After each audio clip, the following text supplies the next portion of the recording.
Já estamos por aqui para começar mais um Correspondente Médico. Vamos lá, doutor? Bom dia. Bom dia, Elisa. Sim, estamos aqui. Vamos trabalhar. Começa agora, então, mais um Correspondente Médico. Lembrando que você pode sempre participar com a gente.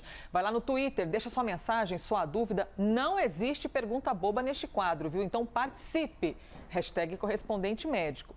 O nosso primeiro tema de hoje é o impacto da Covid-19 nas relações com as pessoas que estão mais próximas da gente. Segundo um estudo feito pela Confederação Nacional da Indústria, 75% da população, olha aqui esse dado, conhece alguém que morreu de Covid-19. Ou seja, muita gente conhece uma pessoa que perdeu a vida por causa da Covid. Imagina o impacto emocional na cabeça de todos nós com esses dados, não é, doutor? E isso dá um número de 3 em cada 4 brasileiros. Ainda de acordo com essa pesquisa, eu vou aqui compartilhar com você cada informação e na sequência a gente repercute com o doutor Fernando Gomes. 53% dos brasileiros pesquisados perderam um amigo para a Covid-19, 25% perdeu um parente que morava em outra residência e 15% perderam um colega de trabalho. Ou seja, doutor, mesmo que nós não tenhamos, estou generalizando aqui, alguém não tenha tido Covid, não tenha perdido alguém de dentro de casa para a doença, conhece alguém que passou por isso. Então, a gente tem uma preocupação rondando a nossa cabeça há pelo menos um ano. Exato. Isso aqui faz parte do que a gente tem da evidência cabal da presença da pandemia. Então, muito mais do que ter informações, que muitas vezes chegou para a gente no início do problema, a gente sente literalmente na pele o impacto emocional. Porque você ter a notícia de que alguém distante, que você ouviu falar que sofreu de um problema ou padeceu de um mal, é uma coisa, né? Você saber de perto um parente, alguém que você conheceu, alguém que você trabalha, você então começa a ter uma sensação diferente. O seu cérebro passa a interpretar essa situação como real. Então, por mais que você tenha alguns conceitos arraigados, você pode ter muita esperança, você pode ter muita fé, muitas certezas, a hora que a situação chega pertinho da gente, a gente acaba encarando de uma forma diferente. Isso faz com que a parte emocional, então, a manifestação da ansiedade, da angústia, da depressão, ela se faça mais presente. E a gente vê, na verdade, uma seriedade muito maior agora nas pessoas do que no começo. E pessoas que não têm contato com essa informação de perto, muitas vezes demoraram um pouquinho mais até sentir o impacto. Doutor, o senhor já falou aqui algumas vezes que quando a gente está excessivamente preocupado com alguma coisa, a gente pensa muito nisso, né? E esse dado aqui só reforça aquela impressão que a gente tem em nossas vidas que não tem jeito. Todo mundo conhece alguém que já teve Covid ou que já perdeu um parente por causa da Covid-19. E aí acaba, doutor, que é possível que a nossa geração nunca tenha visto qualquer coisa parecida. A gente não viveu uma crise sanitária, é a maior crise sanitária dos nossos tempos. Isso causa um efeito emocional muito forte, né? E esse estado de preocupação a todo tempo que não passa, isso evidentemente não traz saúde para a nossa cabeça. Causa, isso traz uma sensação real da vulnerabilidade que o ser humano tem.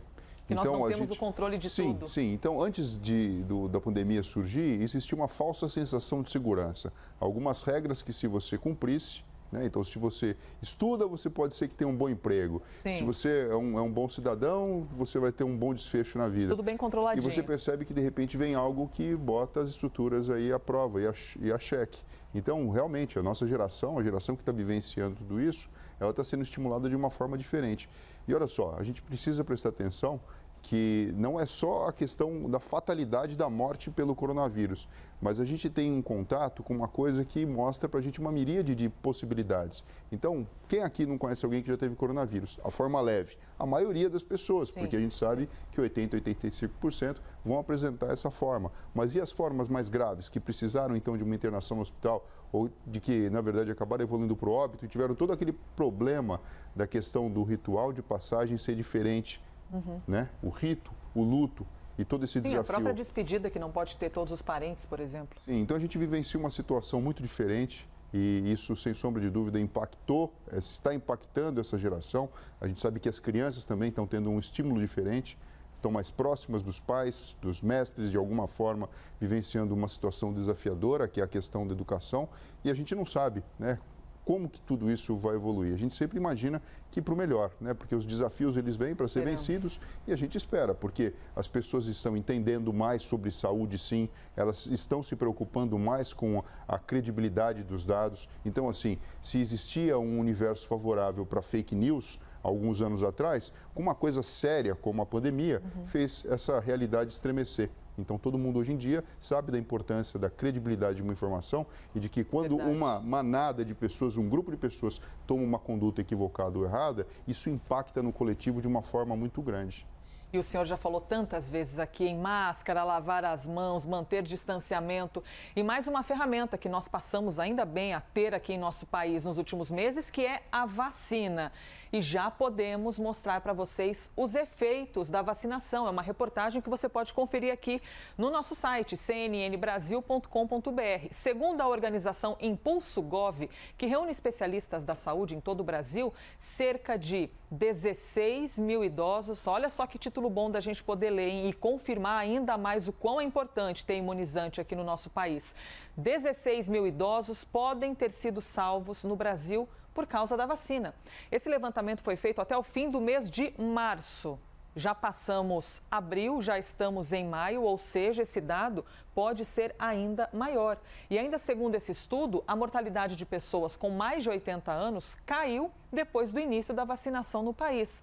Doutor, já imaginávamos que isso iria ocorrer, ainda mais ouvindo vocês médicos, mas agora os números estão confirmando isso. Quantas vidas foram poupadas por causa da vacina? Exato, a gente vê com a publicação dos dados, com a compilação dessas informações, o que a gente sabe que cientificamente faz sentido. A vacina, dentre todas as outras medidas farmacológicas ou não para tratar o coronavírus, acaba tendo um maior impacto populacional. Então, o que a gente deseja é que esse número seja cada vez maior de proteção. É lógico que o problema não é desprezível, e independente do que a gente faça, não é só no território nacional, mas no mundo todo, a gente está sofrendo duras perdas, mas, sem sombra de dúvida, a vacina ela tem seu impacto e a gente colhe essa informação de uma forma positiva, até que precocemente, né, Elisa? Porque quando a gente está olhando, a gente está em maio e a gente começa esse processo em janeiro. Né? Ali pela metade de janeiro. E, doutor, como a gente tem podido, então, observar, olhando para o passado, né, 16 mil vidas, pelo menos, foram salvas, a gente pode também observar que, daqui para frente, se houver cada vez mais um avanço da vacinação, mais imunizantes no Brasil, menos pessoas vão morrer. É possível, inclusive, que se a vacina tivesse ainda mais avançada, nós não estivéssemos vendo um número tão alto de mortes como nós estamos vendo, até porque cada uma vida salva é muito importante, né? Exato, e por isso que isso representa uma força-tarefa de todo mundo, não só do governo, não só de todos os profissionais da área da saúde, como dos cientistas também, mas também de toda a população. Então, quando a gente tem noção do que está acontecendo, a gente tem ciência, uma pessoa consegue ajudar a outra, com uma informação importante, com um modelo de comportamento e juntos a gente consegue aumentar esse número sim. É lógico que tem coisa que, enfim, a gente depende fisicamente, você precisa ter um imunizante para provocar a vacinação. Só que muitas vezes alguns comportamentos relacionados com algum preconceito, com alguma dificuldade, com algum trânsito aí complicado da informação, a gente consegue quebrar e a própria população pode fazer isso sim.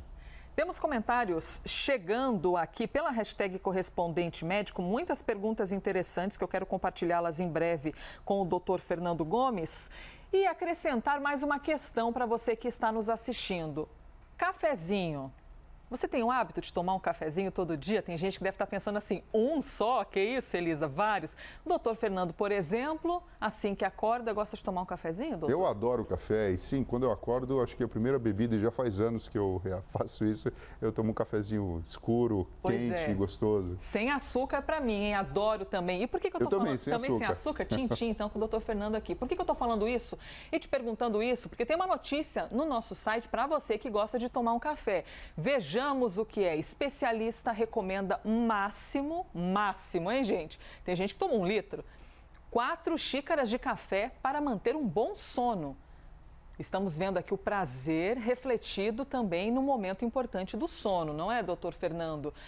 Nos diga, então, esse máximo é importante a gente controlar mesmo? E como assim um café que você toma de manhã pode fazer efeito à noite, doutor Fernando? O café, ele é composto por diversas substâncias, entre elas as xantinas, que acabam influenciando no funcionamento do próprio cérebro e do sistema nervoso central, do corpo como um todo, né? É considerado um psicoestimulante, então ele tem o poder de aumentar a nossa atenção, até mesmo de favorecer a nossa memória de curto prazo. Por isso que é muito comum entre estudantes aquela conversa, né? Vamos tomar um café para estudar, Sim. porque de fato ajuda. Agora, quando a gente fala de 4 xícaras, na verdade a gente está falando de 400 miligramas, depende, obviamente, do tamanho depende da do tamanho da xícara. Tradicionalmente a gente fala, né, no máximo 5 xícaras, mas 4, 5, na verdade o detalhe é o volume e a concentração, e a quantidade de cafeína que você coloca para dentro do corpo físico e o momento de distribuição, porque também não adianta você tomar 4 xícaras 10 horas da noite e querer dormir às 10h30. Doutora. Tem gente que toma antes de dormir, tudo bem, dorme que é uma maravilha, né? Eu, o quê? Fico acordada até outro dia, não consigo. Exato. Então, o que acontece? O café ele acaba sendo absorvido pelo aparelho digestivo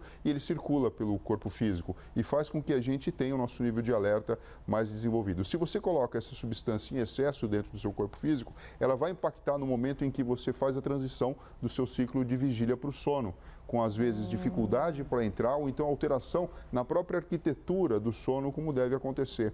Muitas vezes provocando insônia, provocando um sono não reparador, por isso que existe uma preocupação muito grande. Primeiro porque a bebida é gostosa, sim, faz parte do nosso hábito, sim. O Brasil é um campeão mundial, né, de café. E tem café muito bom. Tem café bom demais. Coisa boa.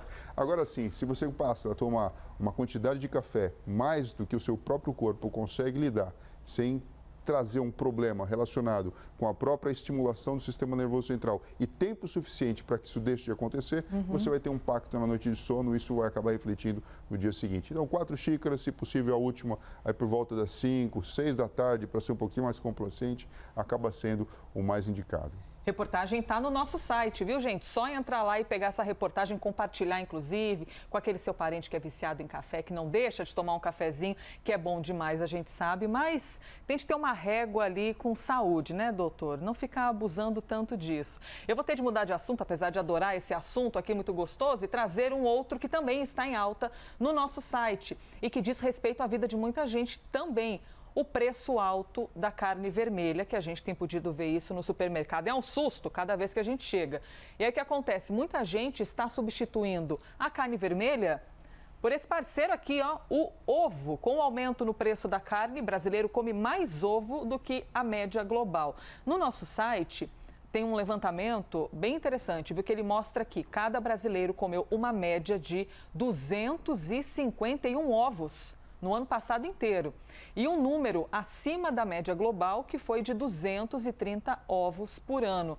Aqui no telão a gente tem uma comparação entre a quantidade de proteína de carne vermelha e a quantidade de proteína que vem do ovo. Doutor Fernando Gomes, o pessoal da maromba, da academia, come muito mais que esses 250 ovos por ano, hein? Sim, o que acaba acontecendo é que a gente tem uma quantidade de albumina bastante grande dentro do ovo, isso acaba sendo uma proteína que é fundamental para a construção de massa magra, de massa muscular. Só a proteína, né? Só a clara. Estamos falando aqui, por enquanto, só da proteína, acompanhando só a proteína, mas o ovo é um alimento extremamente rico, que traz outros nutrientes importantes, né, como gordura, que faz parte da necessidade do próprio corpo, do colesterol, assim como também vitaminas do complexo B, da colina, que vai fazer parte de um neurotransmissor incrível, que acaba se relacionando com a memória, e aí falando da acetilcolina. Colina. Então, assim, colina. Então, acaba sendo um alimento realmente muito importante, e quando a gente faz a correlação natural, e aí independente da questão de preço, né, você percebe que existe uma equivalência, uma possível, não substituição,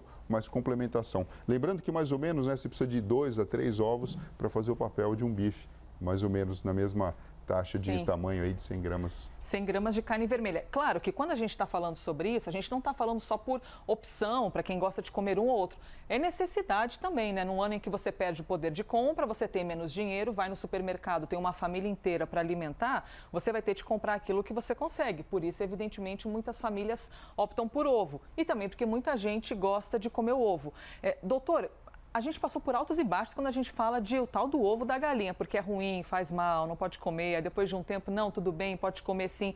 Traz benefício para o nosso corpo, para a nossa vida, certo? Mas é o tal do excesso. Traz. Ele tem nutrientes que realmente são importantes, né? Como a gente falou, além da proteína, a questão de vitaminas, alguns sais minerais e, afim, ele realmente é importante para o metabolismo do corpo. É lógico, tudo em excesso pode trazer algum distúrbio, alguma coisa que precisa ser vista com cautela e realmente com critério. Mas houve sim um momento histórico em que o ovo acabou sendo um grande vilão e hoje a própria medicina reconhece ele como um grande aliado da saúde. Por isso que, assim, se você pode ter ele no seu prato, não dispense. Muito bem, explicações de quem entende bem de um cérebro, hein? Doutor Fernando Gomes, sempre explicando tudo aqui pra gente. Doutor, antes de trazer o próximo assunto, deixa eu trazer o comentário aqui da Sandra. A gente falou de café, a gente está falando bastante de alimento, né? A Sandra diz, sou movida a café, a doce, não afeta em nada o meu sono, afeta o meu humor se eu não tomar um café. Tem gente que pelo hábito de se alimentar muito do café, por exemplo, parece que não afeta em nada, né? Bom, emocionalmente fica mais bem-humorado, mas dorme numa beleza. Sim, tem pessoas, inclusive, que têm uma determinada relação, Elisa, com a manifestação de, por exemplo, dor de cabeça,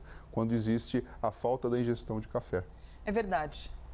Que fica com a cabeça doendo quando não toma o café. E tem relação direta, não é só uma questão emocional. Tem relação direta. Tanto pessoas que têm dor de cabeça porque consomem o café, como pessoas que, quando têm a privação do café, acabam apresentando. Porque existe uma correlação com a própria microvasculatura vascular e a gente sabe que pessoas que têm essa sensibilidade maior, muitas vezes precisam ficar atentas, para não exagerar e também para não deixar falta na dieta. Microvasculatura vascular. Doutor Fernando, vou ter que fazer uma listinha aqui com todas essas palavras que a gente aprende. Doutor, um bom cafezinho para você, viu? Aproveite aí bem seu dia.